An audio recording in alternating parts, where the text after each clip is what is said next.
watching The Kate Fox Show. I'm Kate Fox, and today I am here speaking with Cesar Perez. Yes.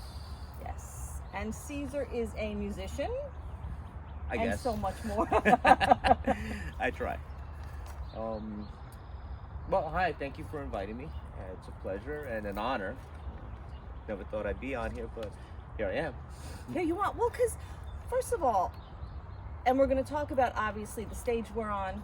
Yes. And that kind of thing, but I've seen you play before, and I hadn't seen you play for a long time, and about a month ago I saw Graces of Chaos play. Yes. Holy God! I just sat there, I was like, oh my God, he's so much better than I remembered. Oh, you're brilliant. It's passion. It's passion. A lot of heart, a lot of passion, and doing what I really love to do. I mean, it's original music. Yes. I enjoy creating stuff. I enjoy creating with my peers, my bandmates. I have 3 bands. 3 bands, and they are? Graces of Chaos, yes. Obviously. Kill the Sun. Yes. And Naked Chicken Taco. And in Naked Chicken Taco, I play bass guitar. Kill the Sun, I play guitar, and in Grace of Chaos, I play guitar and co-lead sing with my bass player, Mike Bayer. All the guys in the bands are fantastic. They're wonderful people. When people say you get a band together and it's about chemistry, it is definitely about chemistry, and I feel in every band I have the right people for the right situation. So that really fuels everything I got. So. Well, it's very evident that you love what you do. Yeah. And like I said, I was spellbound. I really was. I just could not. Thank you. There was a friend of ours that was not there that night, and I'm just sitting there going, oh my God. I'm texting. Oh my God, he's so good. Yes, he's the czar. And I was like, yes, he is. I mean, it's just crazy. But also, and apparently I'm going to be bouncing around all over the place, because one of the things about you that I have seen and that I have heard from every single person when your name comes up is how nice you are and what a great guy you are.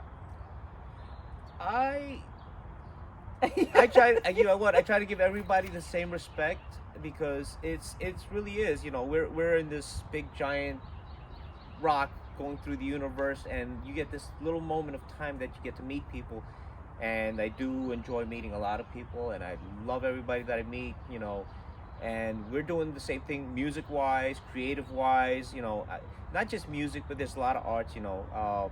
My bass player in Kill the Sun, Chris Yee, he's also an artist. That's right. And he does some really wonderful stuff. I got to meet you. You do poetry, and Yes. I got your book, great book. Yeah, and thank you. Love it. And but to me, it's like, it's inner creativity is the most beautiful thing that a person can have, and it's, you know, when you present it and show it, you know, it's very intimate, you know. Yes, it is. It is. And but you know what? You just said something else, because I didn't know you ordered my book. And that's another thing about you, which is gonna. We'll take a break before we discuss the big event. But you support everyone.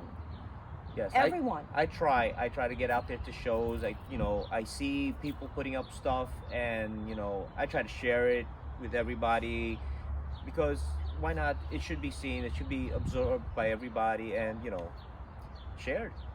Yes, agreed. But some people I have found, and you know, it's their makeup, or maybe they don't think of it. Some people desperately want you to share what they're doing, but then they sort of forget sometimes to share anybody else's. Well, and you don't. You are balls out behind everybody.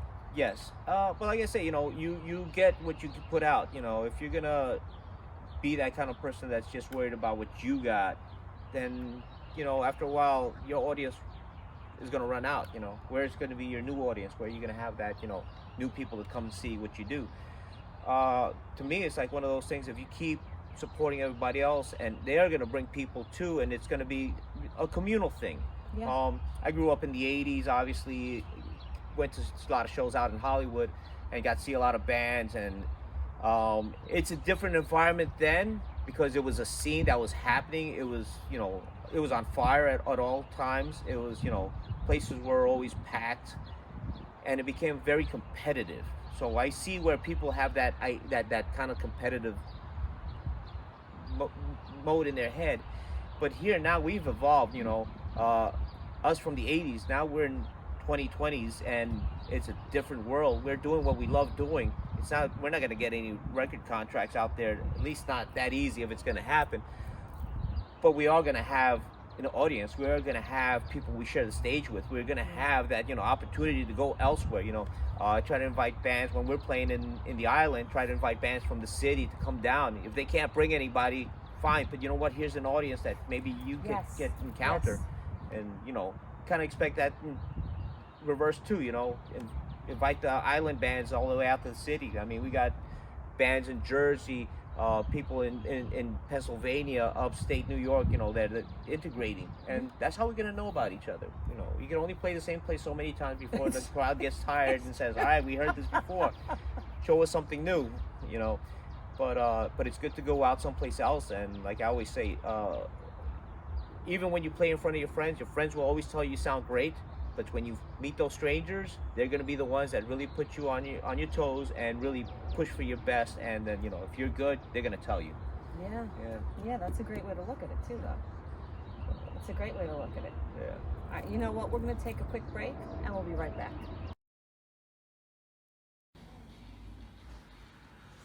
Hey, I'm Tattoo Tony, and you're watching the Kate Fox Show. How you doing? And we're back. And Cesar, now you had mentioned, being out west, and you were born in Orange County. No, actually, I was born in Quito, Ecuador. You were born in Ecuador. Oh, Yes. You grew up in Orange County. Grew up in Orange You were born County. in Ecuador. When did you come to the States? When I was 2 years old. Wow. A little lad. And, Wow. so there's a big culture difference between, say, my parents and I, but I was introduced to someplace. Actually, we moved to New York, and when I was about 8 years old, we moved out west to California, and that's where I grew up to become a grown-up Really? adult. I don't know about responsible, but an adult. Adult. Yes. A chronological adult. Yes. And back to New York, wow. and here I am. And here you, and I know you had mentioned to me at one point you had always planned to go back Yes. to California. It was always a want to go back, but just, one thing happens, I end up staying a little longer, I said stay a little longer, and I'm still here, so I don't know if I'll be going back. So You got more than just you to move back now, if you were going to go. yes. Yeah. Well, we'll figure that out. So Well, I that's mean, true too. I mean, who knows? I don't know if California would be the right place to go now, but it could be New Mexico, Arizona, like nice warm weather. You tired of the seasons? I'm tired of the cold. And you have a dog to walk in the cold, so. Yeah, poor guy. He wants to get out, but we'll see. Well, yes. And I'm sorry, I didn't mean to but I was listening. I saw the interview you had done a couple of days ago on the spot. On the spot with JT Tierney, Full Spec Productions. A good guy. Known him for quite a while too. Met him a long time ago, and kind of like we always kept in touch somewhat, but now I think it's more of a collective of stuff we would do now. He's doing sound, but he also plays music. Which is great. Yeah, a very talented guy too. Isn't it nice to have talent around you, but they're nice people too? Yes, it's always a good thing. It's a nice combination, Sometimes you get one or the other. Yes, I've encountered some of the not so nice, and I couldn't even give you a name of them because I can't even remember who they are. So That's a perfect answer. Perfect. And now, okay, so we are sitting on this stage, and well, I don't know if you can even tell that it's a stage yet, so I should put that disclaimer out there. But it is going to be used for an event you have put together. This will be the fourth event.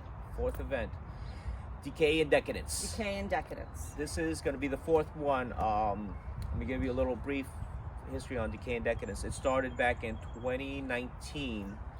An idea of putting together an all-star heavy metal band, and friend Bill Eckhoff mentioned a few names, and I said, you know what? Those are only a few names, but it's not going to be different than just making another band. So why don't we get everybody that's a rock star? And So I said, let's put a set list together. Let's get people to pick what they want to play on the songs, and we did it. Our kickoff was at Shakers June 29th, I believe, 2019. Okay. And we did 20 songs or 22 songs, something like that. Don't quote me yet. But I'm gonna do my research and. yeah, I got it all on my computer. I can't even remember stuff I'm supposed to remember. But yeah, that was our first show, and a lot of people enjoyed it, and they wanted to get on board with the second one. The second one happened in West Hempstead at Point Break Bar. That's right. We got the place cleared out, and pool tables aside, and we packed the place with musicians. That was more songs, more musicians, more people came to watch. And the plan was for number 3 to be out at the Shillelagh Tavern in Astoria, Queens. And Okay. which my question would have been more like, where is everybody gonna park? Because parking is hard there. But long story short, the pandemic happened, and everything got put on hold. Yes. And everybody's getting stir crazy. Everybody was panicking. Everybody was scared. So I thought of something saying, let's do Decay Decadence not only like once or twice a year, but let's get this together once everything settles down. We'll get it out to the bars, help, bring whoever's still around up to par, get the business going. Because a lot of bar owners that have been out there supporting us, musicians, having bands, live shows, they need it. It's a constant business. I could always put away my guitar and show up somewhere else. They have to do this. They have to feed their families. So that being said, seeing how the pandemic prolonged for a while, my buddy Wade Banks at Wadio Radio. By the way, he also supports a lot of local bands. He plays a Yes, lot he of does. local talent on his radio station. He doesn't do it for any money. It's just you submit your music and he plays. He puts it out there. So we said, let's do this over here at Wade's house, humongous backyard. We put some money together and got the stage built. So yeah, so we agreed on putting Decay Decadence over here in his backyard. Got the stage built, got some porta potties, and invited everybody we could. Set up a set list, an even bigger set list. JT Tierney volunteered to do the sound and put lights together. It was a wonderful production that everything got put together. And October 24th of 2020, we absolutely knocked the ball out of the park, and everybody had a blast, and they wanted to see another one. I knew winter was coming, so we really couldn't do any more outdoor shows because it's cold. So I say, all right, this is still going on. The bar should open soon, but we're gonna put this one together as a big kickoff, and get everybody that we can't get on the first few ones that come on in, play, and it's gonna be our biggest D&D show. Okay. Oh, that's lovely. Yeah. So Decay Decadence goes, it's become a big thing now, and radio supporting. JT with Full Spec Productions is sound, and we're gonna put this out there. It's gonna be a big kickoff this summer, and should be happening in May 22nd. May 22nd. May 22nd. At Wadio Amphitheater. Is that what we're calling This it? is Radio Amphitheater. He spent a lot of time putting the stage together here and put it all together pretty much mostly himself. I had some help here and there, but the man's very dedicated to what he does. He loves and supports the locals, and I think it's great when we share that out there. Once again, it's about what you have and what you share with everybody, and you get that support from everybody. Oh yeah, absolutely. And well, let me tell you something. I was supposed to come in October and I didn't. And I'm seeing all these pictures and I just wanted to because wow. I mean, wow. Everybody had a great time. It and was. now, so I'm going to be at this one and I cannot wait. And I'm looking at all the musicians you have. And I think I know a good portion of them, and I was surprised, but but you said you have musicians coming from not just here. Yes, some musicians come from the city, some from the Bronx, from New Jersey, Pennsylvania, so they're coming around from everywhere else. So like my goal is actually to move Decay Decadence around to the point where it actually reaches New Jersey, maybe gets to play Philadelphia, maybe gets to do Connecticut, and get the musicians from up there and get it all integrated. So everybody gets to know everybody. The good thing about Decay Decadence is like, you know, it's set up in a way that you want to play music and you're going to play some of your favorite songs that, you know, that you've heard, that you enjoy playing, and you're going to play with somebody that you've never met before, or somebody that you've really been wanting to jam with but never got the opportunity to. And you know, we probably, you know, never be in the same band together, you know, but hey, get to share the stage and play a song together, and it builds a unity that is so beyond what I've seen before. I mean, I've seen bands like To The Pain. They got Sean Smitty on guitar, and he was basically sitting silent and not playing till he played Decay Decadence. Now he's in the band. He's brilliant. Chris Borgia, who plays with Another Anesthesia, and he got picked up by Elephant Killer. He's their lead guitar player there. You know, he actually played in Graces of Chaos for a short while, but you know, the thing about distance and travel became an issue. So you know, he did what was best for him. And, you know, but you know, there was no love lost about anybody. It's just, you know, one big family that we just keep acquiring. It's like, you know, we go beyond the Brady Bunch. Oh, absolutely. But now, okay, so for people who aren't familiar with it, you sort of say, hey, we're doing Decay and Decadence. And who wants to play? Do they tell you what they want to play, or do you decide? How does it work? Well, I get suggestions for songs. Okay. Sometimes the songs are a little obscure, so I kind of like maybe have to make a judgment call. Like, hey, not a lot of people may know the song. Okay. But if enough musicians want to play it, fantastic. I try to pick out songs that are more commonly heard. Like if you're gonna do an Iron Maiden song, you know, "Run to the Hills" obviously is a song that everybody's heard. You know. But then you got other hidden tracks that maybe nobody's heard, so it kind of gets a little obscure. So you kind of like try to tilt it where everybody else is sitting there watching, like, oh, I know this song, and enjoy it. Right. So I mean, but sometimes, yeah, we do dig into some songs that haven't been heard that are really good songs, and could be an anthem song, you know, style of, like say Kiss, for instance. They're very anthem style songs, you know, but people know them, you know. Right. Want to rock and roll all night, party every day. But yeah, it's just a setup, you know. A lot of people volunteer what they want to play, and some of the more complicated songs, they take a little more finesse to do. Right. Because they're like, you know, you can't quite just jump in on a Dream Theater song without really learning it, and you know. Yeah. But you know, you could knock out a Sex Pistol song, which is basically, you know, 3 chords, and it sounds great. Yes. But we go through all levels of different variants of, you know, whether it's punk rock, classic rock, hard rock. It's mostly metal. Obviously, it's, you know, it's my first love, I guess. Right. But you know, different forms of metal. We try to do some, you know, death metal, some thrash metal, some classic metal, and you know. But everybody jumps in and picks what they want, or sometimes they choose to play something they would normally never play. Yeah. Well, that's kind of cool. Yeah. So, do you ever have any diva moments? I haven't really experienced anybody being a diva on this, you know. I thought that was going to be your answer, but I had to ask. Yeah, everybody is so much more involved with the fun part. They don't have I don't think that happens. And if it does, I mean, maybe it's very, very subtle. Because I get it, you know, you're on stage, all eyes are on you, and you kind of, you know, you kind of relish the moment. To me, it's like, you know, the ultimate high for me, playing on stage. I love it, you know. But like I always say, you know, when I play on stage, I'm rock star on the stage, but as soon as I come off the stage, I'm like everybody else.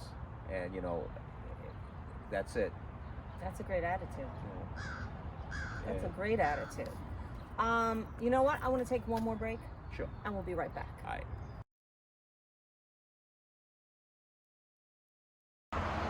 Hi, I'm Kate Fox, and I am here at the new and expanded home of Tresses and Colors at 1227 Montauk Highway in Oakdale. And they are just preparing to celebrate 25 years in business and have recently won Best of Long Island. They are house to Sunny and Dew as well, which is all natural skincare and hair products. And boy, you can find anything you want here. So don't forget to shop local discounts and mention the Kate Fox Show for 25% off any hair service.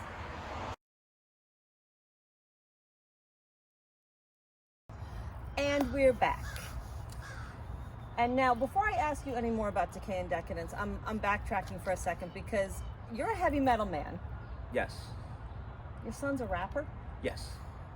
He actually, well, he took music in school. He took up violin, so he's a musician at that point. Okay. Well, my daughter too, and you gotta, she sings. She's got a wonderful voice. But now she's in that stage of her life. She's in between stuff. But my son, yeah, he's a rapper now. So his name is Big Chief. Big Chief. Big Chief. Big Chief. Check him out. Yeah, he's got stuff on SoundCloud, and I admire what he does, and it kind of enlightened me a lot more in that view of how he does things, and really appreciate that, and Wow. really support him 100%. Whatever he wants to do, I'm all for it, and that's really what it's been. But yeah, he gets his metal moments too, Slipknot comes around to play. Oh, all He right. wants to go see, like, hey Dad, Korn and Slipknot's out there. All right. So you haven't lost him completely to the other stuff. No, not completely, but I'm sure he grows. It's like like everything evolves. He's focused on one thing right now. Same thing when I was in his age. I was focused on it was one thing, but as you grow older, you start to absorb different genres of music, and you appreciate it. Because now, as an original songwriter, I incorporate things I hear. I don't want to reproduce what's already been done so much. I love Metallica, but I'm not going to sit down and write you a Metallica song. Right. I incorporate some different sounds, different structures, and even the lyrics are different. The lyrics will define whatever's in my head at the moment. What do you write first, lyrics or music? It'll vary. I try not to keep the same formula twice. Really? Yeah. Okay. Because you want everything to sound different, like I say, the three bands I play with, we all write together, and you'll hear the songs, and you will say, wow, this is not the same song 8 times Oh, that's on stage. great. So you hear something different every time, and I have a great group of musicians. In fact, Wade Banks is my lead singer, Naked Chicken Taco, and he writes some really wonderful lyrics. And with Brent Hertz and Ralphie, we put the music together. And then with Kill the Sun, my drummer Jay Katropa, he's a drummer, but he also writes guitar riffs, which he hands them over to me, and I just enhance on those, or I'll write the riffs and everything else with them, and we'll put the music together. Chris G comes in and he sets the rhythm with Jay, and Dave Riley writes the lyrics, and an amazing singer too. He has a great style of how he puts music together. And then with Graces of Chaos, Mike Bayer and I write lyrics. We write, the music. Danny Adele sets the thunder behind it, and that's something we just, He hits full hard. throttle. He hits hard, man. He is brutal. Wow. He is brutal. He takes apart the kit when he's playing. Yes. Last time we were trying to hold that back together. Yes. But I think we found some solutions for that. We'll take care of, because Graces of Chaos will be playing April 23rd at Shakers. April 23rd. April 23rd. And then what's next? And then let's see, I got Naked Chicken Taco May 1st. We're playing at Beery's. Oh, that's right. Yes. That's right. Yes, we'll be playing with Demon Scar, another good band from Long Island. Love those guys, man. Yes, they reached out, and we got that. And then we got May 8th Yes. with Kill the Sun, Jack Pipe, and Chaotica will be at Shakers. Right. And then I got June 12th, tentatively with the other Chaotica. We should be playing at the Village Pub. Oh, really? Yes. So, Oh, wow. So you're starting to build a nice schedule. yes. Hopefully. Well, you've had a decent schedule considering what we've been dealing with. Yes. I try to keep active, and like I said, it's a passion. Take You gotta everything do away. it, I gotta right? do You gotta this. do it. It's a release. Now, if people want to find out about your bands, where should they look? Well, usually I'll post stuff on Instagram under Cesar the Czar, and then from then we have individual band pages on Instagram. Kill the Sun, Naked Chicken Taco, and Graces of Chaos. Okay. And then also on Facebook, which if you follow me on Facebook, 90% comical stuff, 10% whenever my music is playing. But I always think one thing is, if you can make somebody smile or laugh, you've done a lot, and being a positive form of energy is very important. Absolutely. Well, I have that same philosophy. Yeah. So Oh, yes, it's- definitely. I mean, you put stuff up, and it's just, it makes you smile because you see how you integrate with people, and obviously the funny stuff that goes up there. It makes the day go by a lot better. Yeah, it does. It does. I get done with the complaining, people getting all fussy about complain this, complain that, gripe for this, gripe for that, and then things get too much on the political lens. I'm like, you know what? I don't see anything positive on that. So put a funny up there, make somebody laugh. Yeah, I agree 100%. Share the music, Yes. and share somebody else's music, share somebody else's art, somebody's poetry, somebody's paintings, because it's what we got. Absolutely. Okay, so now before we end this, I know you said you want to start bringing Decay and Decadence, to different states. Is that your ultimate goal? Is that, or do you have like this big where are we going? I will hope that people that come and play from other places will take the idea with them. Okay. And maybe they could do it there, It's nice that, people coming up from Pennsylvania, New Jersey, but it's only so far I can go myself. Well, that was going to be my next question, because where do you let it go? Where do you let go of it? When somebody that decides to pick up the ball and run with it over there too. And it's like, it's nice to know that, I guess, like, that I have a big hand in getting it started, but it'll be nice to know that somebody could just pass it on and pass it on and pass it on. I'd like to see something like this, open up Facebook one day and say, oh my God, look, they're doing Decay and Decadence out in Texas, out in Houston, because somebody got the idea from what we do here and do it over there, Well, why don't you take it nationwide then? Why don't you do like why can't I think of what the, like a Lollapalooza or something? Well, unfortunately, I chose a career that that kind of keeps me grounded here in New York, and of course family. I can't really take a break like that to go around and do something like this, because it just to organize it alone is a lot of work. I can't imagine. It's kind of like herding kittens.